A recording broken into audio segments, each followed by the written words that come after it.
فاعوذ باللہ من الشیطان الرجیم بسم اللہ الرحمن الرحیم اکبر الکبائر الاشراک باللہ وقتل النفس وعقوق الوالدین وقول الزور۔ رلاتی ہے تیری حالت اے مسلمان مجھ کو، رلاتی ہے تیری حالت اے مسلمان مجھ کو، کہ عبرت خیز ہے تیرا افسانہ سب فسانوں میں۔ برادران ملت اور حاضرین مجلس، آج آپ ریڈیو اور ٹیلی ویژن کے ذریعے سنتے ہیں کہ فلاں جگہ دہشت گردی ہو رہی ہے، فلاں جگہ دہشت گردی پھیلانے کی کوشش کی جا رہی ہے۔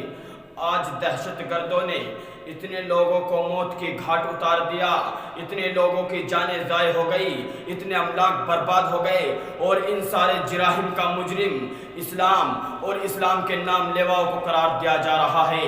میں اس مختصر وقت میں آپ کو بتانا چاہتا ہوں کہ دہشت گرد کون ہیں، پوری دنیا میں دہشت گردی پھیلانے والے کون ہیں۔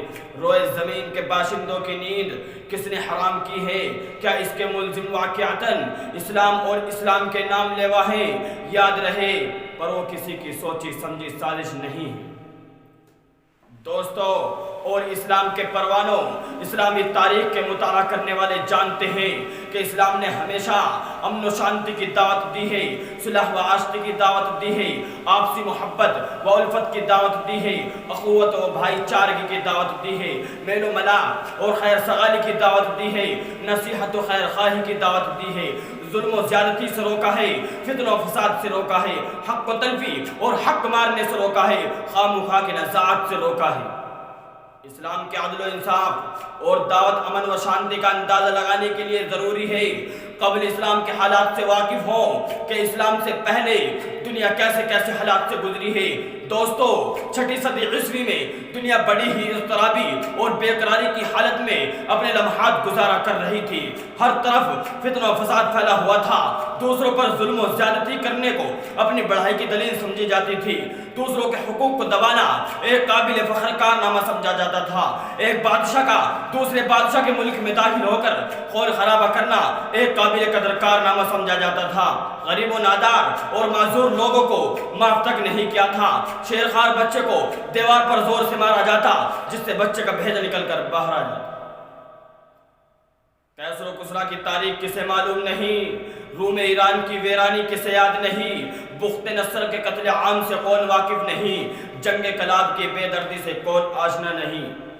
الغرض پوری دنیا میں فساد ہی فساد پھیلا ہوا تھا، چاہے روم ہو یا ایران، پاکستان ہو یا ہندوستان، یورپ ہو یا ایشیا، روئے زمین کا کوئی خطہ ایسا باقی نہیں تھا جہاں لوگ امن و شانتی کی زندگی بسر کر رہے ہوں۔ اسی حالت کو بیان کرتے ہوئے قرآن کریم نے کہا ہے ظہر الفساد فی البر والبحر بما کسبت ایدی الناس، کہ ایسے خطرناک اور تاریک ترین حالات میں اسلام کا ظہور ہوتا ہے اور اس مضطرب و پریشان دنیا کو حقوق انسانی کا پیغام سناتا ہے، امن و شانتی کا پیغام سناتا ہے، صلح و آشتی کا پیغام سناتا ہے۔ اسلام کہتا ہے صلح جنگ سے بہتر ہے، چاہے جھک کر ہو۔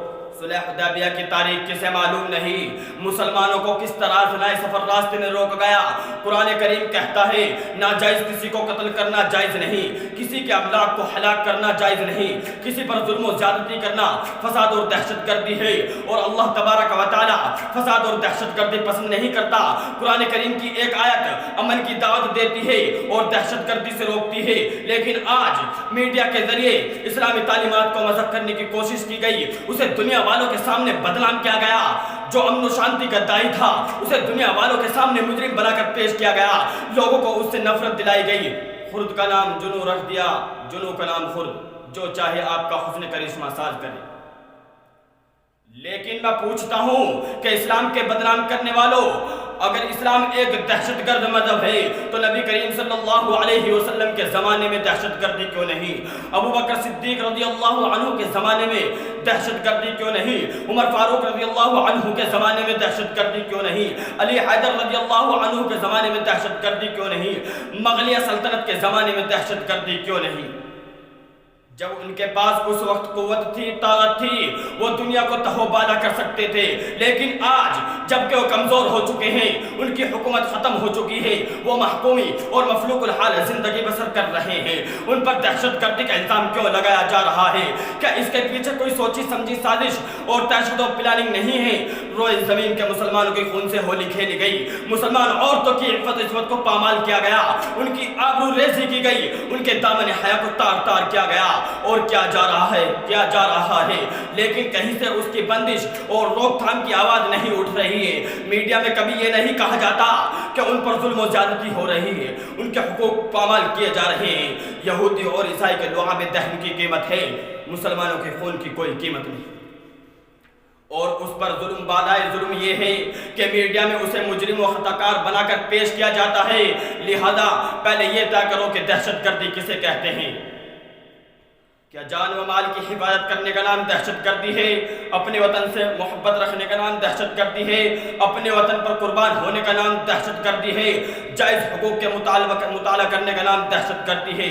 اگر تم اسی کو دہشت گردی کہتے ہو تو ہم فخر سے کہتے ہیں کہ ہم دہشت گرد ہیں، لیکن دہشت گردی اسے نہیں کہا جاتا، بلکہ کسی کی حریت و آواز کو سلب کرنے کا نام دہشت گردی ہے، کسی کے انسانی حقوق پر ڈاکہ ڈالنے کا نام دہشت گردی ہے۔ او اسلام پر دہشت گردی کا بہتان لگانے والوں، اب بتاؤ کہ بوسنیا میں دہشت گردی کس نے پھیلائی؟ بلکان میں دہشت گردی کس نے پھیلائی؟ سوڈان میں دہشت گردی کس نے پھیلائی؟ ابھی حال ہی میں افغانستان میں دہشت گردی کس نے پھیلائی؟ گجرات میں دہشت گردی کس نے پھیلائی؟ فلسطین میں دہشت گردی کس نے پھیلائی؟ کشمیر میں دہشت گردی کس نے پھیلائی؟ ارے سرزمین فلسطین کا چپا چپا، گوشہ گوشہ مسلمانوں کے خون سے رنگین ہو چکا ہے، لاکھوں عورتوں کی عفت و عصمت پامال ہو چکی ہے، کروڑوں بچے یتیم ہو چکے ہیں، ہزاروں مائیں بیوہ ہو چکی ہیں، کتنے گھر ویران ہو چکے ہیں۔ مسلمانوں، میں ان درندہ یہودیوں سے پوچھنا چاہتا ہوں، اے نام و نہاد امن قائم کرنے والوں، اگر تم واقعتاً امن قائم کرنا چاہتے ہو تو خود دہشت گردی کرنا چھوڑ دو، دوسروں کی ذلت و آبرو ریزی کرنا چھوڑ دو، کرنا چھوڑ دو، دنیا میں امن قائم ہو جائے گا، دنیا سے دہشت گردی ختم ہو جائے گی۔ یہی دہشت گردی کے خاتمے کا اصل علاج ہے۔ اللہ تبارک و تعالی ہم سب کو اور دنیا کے تمام مسلمانوں کو دہشت گردی سے بچنے کی توفیق عطا فرمائے۔ وما علینا الا